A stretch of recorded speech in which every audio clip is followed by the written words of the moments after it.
Admiral Zefkar of the Hegemony Council watched the tactical display with mounting disbelief. The human fleet was doing something unprecedented, something that violated every established principle of interstellar warfare that had governed the galaxy for millennia. "They're charging directly at the Vorthan battle line," reported his tactical officer, her voice trembling with confusion. "No preliminary bombardment, no probe attacks, no formation adjustments. They're just going straight in." The other council members present on the bridge exchanged worried glances. For 3,000 years, the galactic hegemony had maintained peace through carefully orchestrated warfare, a ritualistic dance of tactical maneuvering where battles were won through superior positioning, resource management, and calculated strikes. Casualties were minimized, honor was preserved, and wars concluded with diplomatic treaties that left all parties relatively intact. Then humanity had arrived. "Reckless primitives," muttered General Thokran from the Krillian Empire. "They'll be slaughtered within minutes. The Vorthons have never lost a fleet engagement." But Zefkar wasn't so certain. 3 months ago, these same reckless primitives had somehow convinced the galaxy's most isolationist species to not only join their coalition, but to actively share technology. 2 weeks ago, they'd talked the notoriously aggressive Skarn into a defensive pact using nothing but what humans called common sense. Yesterday, they'd proposed a battle plan that every military academy in the galaxy would have failed as tactically suicidal. Today, they were implementing it. The human fleet, a motley collection of retrofitted cargo haulers, repurposed mining vessels, and exactly 3 actual warships, accelerated toward the Vorthan formation at maximum burn. The Vorthans, masters of defensive warfare, had arranged themselves in the traditional crescent of supremacy, a formation that had proven unbreakable for 8 centuries. "Human fleet, this is Admiral Zefkar," he transmitted on open channels. "You are approaching a superior force in an untenable formation. I strongly advise immediate tactical withdrawal and regrouping." The response came from a human female, identifying herself as Captain Sarah Chen. "Appreciate the concern, Admiral, but we've got this. Watch and learn." Watch and learn? The audacity was breathtaking. The Vorthon commander, Supreme War Leader Kaveth, opened communications. "Human vessels, you approach glorious death. We salute your courage, however misguided. Prepare to join your ancestors with honor." "Thanks," came Chen's casual reply. "But we're not planning to die today. Fair warning. You might want to have your surrender documents ready." Several council members actually gasped at the brazenness. No one in galactic history had ever suggested that the Vorthans might surrender. The human fleet maintained its suicidal charge. At maximum weapons range, the Vorthons opened fire with their signature weapon, the Harmony Barrage, a coordinated assault that could reduce a moon to debris in minutes. Purple energy lanced across space toward the human vessels. And then something impossible happened. The human ships began to dance, not the careful, predetermined movements of traditional fleet maneuvers, but an improvised, chaotic ballet that seemed to defy physics. Mining ships rolled and spun like fighters. Cargo haulers performed evasive maneuvers that should have torn them apart. The 3 actual warships, tiny by galactic standards, wove between their larger companions like needles through fabric. "How are they doing that?" whispered the tactical officer. Zefkar studied the display more carefully.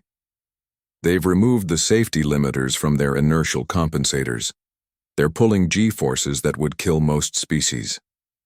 But humans can barely withstand standard combat acceleration."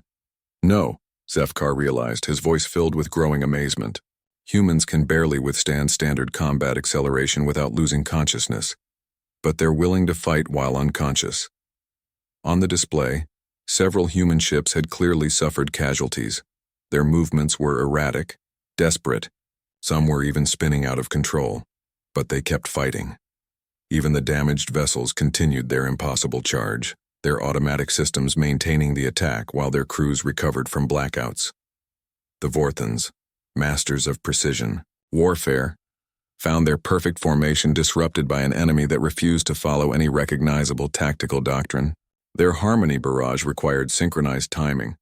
But how could you time attacks against ships that moved unpredictably, that sacrificed everything, including their crew's consciousness, for the chance to close distance? They're using their structural damage as camouflage, Thokran observed with professional admiration.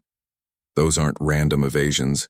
They're making their ships look more damaged than they are while the truly damaged ones maintain attack vectors. Brilliant and completely insane. The human fleet penetrated the Vorthon formation like a blade through silk. At point-blank range, they deployed their secret weapon, not advanced technology, but something far more terrifying to a civilization that had forgotten how to adapt. They improvised. Cargo haulers released their entire inventory of mining charges in coordinated spreads. A luxury liner, somehow pressed into service, used its entertainment hull displays to create a blinding light show that confused Vorthon targeting systems. The 3 warships didn't even fire their main guns. Instead, they used their emergency reaction thrusters to spray superheated plasma across Vorthon hulls at distances measured in meters. But it was Captain Chen's vessel that delivered the killing blow to Vorthon morale. Her ship, a converted asteroid processor, latched directly onto the Vorthon flagship and began drilling. Kaveth, Chen's voice crackled across all frequencies. I'm currently boring a hole through your engine room. You've got about 3 minutes before I crack your reactor housing. I suggest we discuss terms.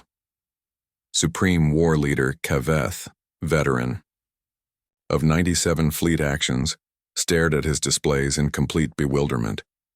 His perfect formation was in ruins, his ships were being attacked by mining equipment, and there was a human literally drilling through his flagship like it was an asteroid.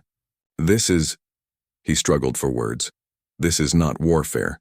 This is chaos. No, Chen replied cheerfully as her drill bit through another bulkhead. This is Tuesday. Do you surrender, or do I keep making holes? The formal surrender of the Vorthon. Supremacy Fleet came exactly 4 minutes later. Admiral Zefkar studied the tactical recordings for hours afterward, trying to understand what he'd witnessed. Every human decision had been technically wrong. Their tactics violated fundamental strategic principles. They'd risked everything on approaches that should have failed catastrophically. Instead, they'd rewritten the rules of warfare simply by refusing to acknowledge they existed. Sir, his tactical officer approached hesitantly. The humans are requesting permission to lead the next assault on the hegemony's core worlds. Zefkar considered this carefully. The humans had just defeated the galaxy's most formidable military force using mining equipment and sheer bloody-minded determination. They'd turned cargo haulers into warships and unconsciousness into a tactical advantage. Grant it, he decided, and make sure our forces stay well behind them. I want to see what they do for an encore. As the human fleet began planning their next impossible victory, Zefkar finally understood why the galaxy would never be the same. Humans didn't just think outside the box. They refused to acknowledge the box existed.